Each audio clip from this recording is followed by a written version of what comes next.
Good morning, beautiful people. Today, I want to share with you a very tough, difficult life experience, a personal story, a story of failures. This happened in 2007, January 2007. January 2007 was a special time for me. It was a time for me to defend my master's degree thesis. It was a great time.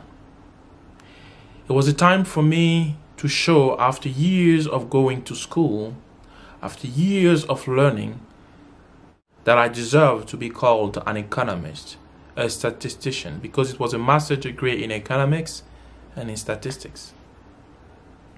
In my school, the tradition was in January of the last year of the program, you had to defend your thesis. You have to write a paper.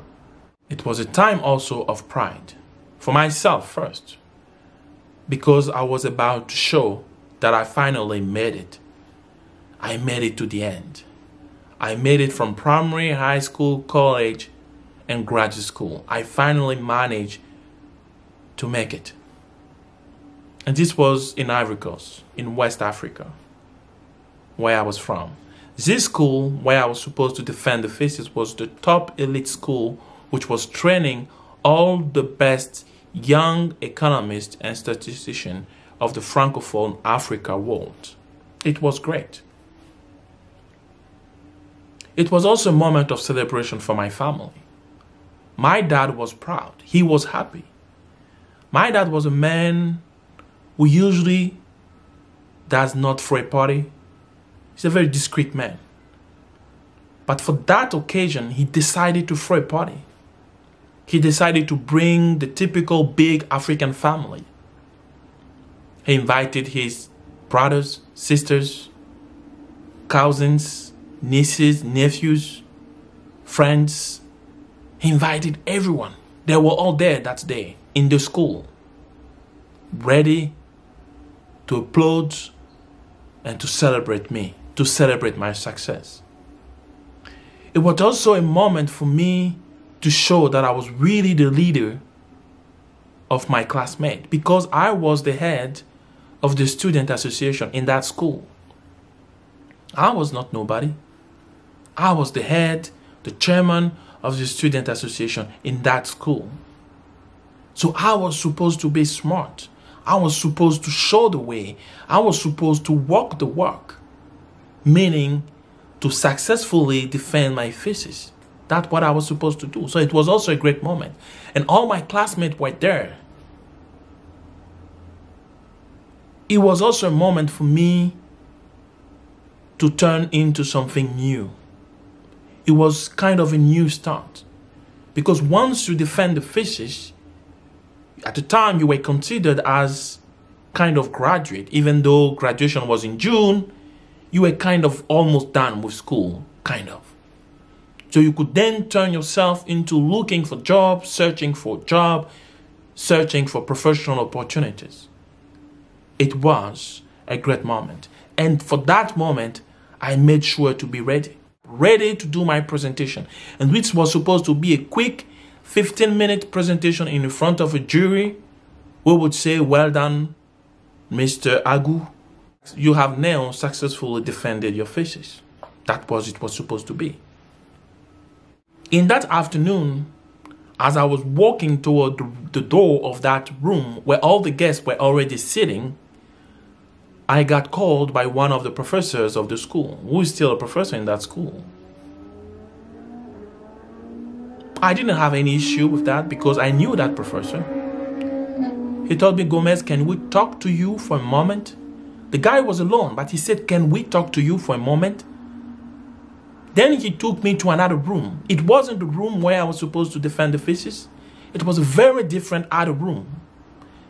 Once I stepped in that room, I saw 3 other professors. Those 3 professors were not just professors. Those people were the members of my jury. The jury which was supposed to validate or invalidate my thesis in the other room. The weird thing with them is that the faces were really different that day. They had very sad faces. And I couldn't really understand why. They made me sit. I sat. And then one of them said the following: Gomez, we had a look to your paper. And the paper does not meet the standard to be a good master degree paper. Therefore,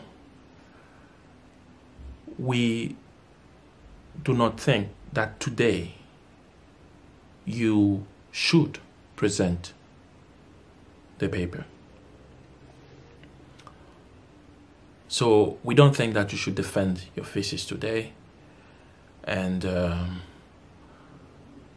you need some time, we think, to work on it. So for now, we're going to call it a failure. When he said that, it was so simple. The language was so simple that I was trying to give it a meaning that I couldn't understand. I was trying to understand what he just said. He said it so straightforwardly that I felt like I needed to go around to understand what he just told me. He was just telling me that I failed. He was just telling me that the whole party, the whole celebration, the whole moment of joy and pride could not happen. He was telling me that I did not rise to the challenge, that I failed. Failures are always painful. But there are some failures that are even more painful than the others. These are the ones that come unexpectedly and swiftly. I failed unexpectedly and I failed swiftly. As I left that room, as I left my family, as I left my friends, and I was going back to campus, I had so many questions that were jumping around in my poor head. On that road, on my way back to campus, I thought about how was it possible that I failed in that very moment. How was it possible for me, who had always been among the top in primary school, in high school, in college, how was it possible for me to fail? I had always been among the top, and I'm talking about one or second top. How was it possible for me to fail? How was it possible for me to fail to something where 97% of the students succeed? Because in that school, out of 100 students defending their thesis, only 3 will fail. On my way back to campus, I thought about all those sacrifices. Walking under the sun, sweating to study, staying up late to memorize formulas in mathematics, statistics, economics, finance, accounting. I thought about all those people, professors, teachers, who at some point told me, young man, you are very smart. I thought about all of them and realized how far those people had been from the truth. Because the truth was that I was not smart. That night when I reached my bedroom on campus and slept, I slept with my confidence, my trust, and my hope completely destroyed and vanished.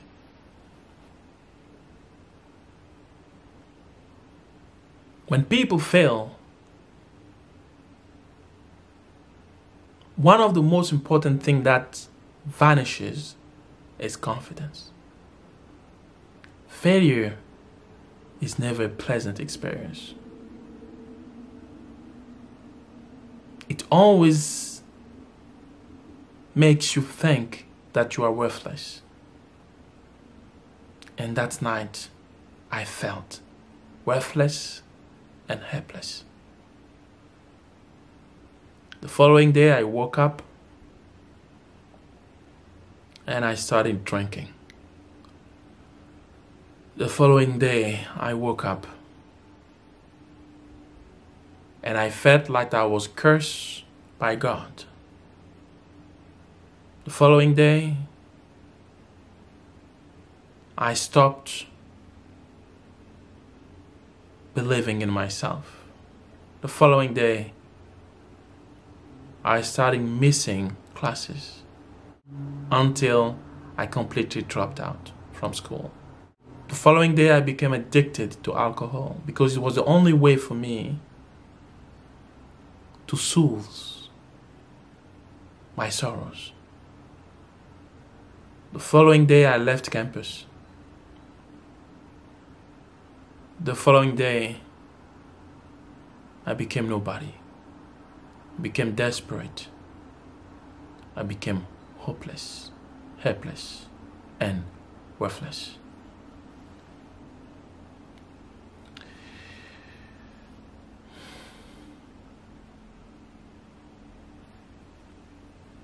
No. Everything that I said about the following day is not true. No, the following day I did not lose hope. No, the following day I did not start to drink. No, the following day I did not start to miss classes. No, the following day I did not drop out from school. No, the following day I did not leave campus. No, the following day I did not think that I was hopeless, helpless, and worthless. No, the following day I did not think that I was cursed by God. When you fail, failing is so painful that the worst thing that you can do is to give up on yourself when you fail. Because then you're hurting yourself twice. That's the reason why the following day I decided to understand why I failed. Because when you fail, you have to understand why you fail. When you fail, you have to learn lessons. I decided to understand why I failed.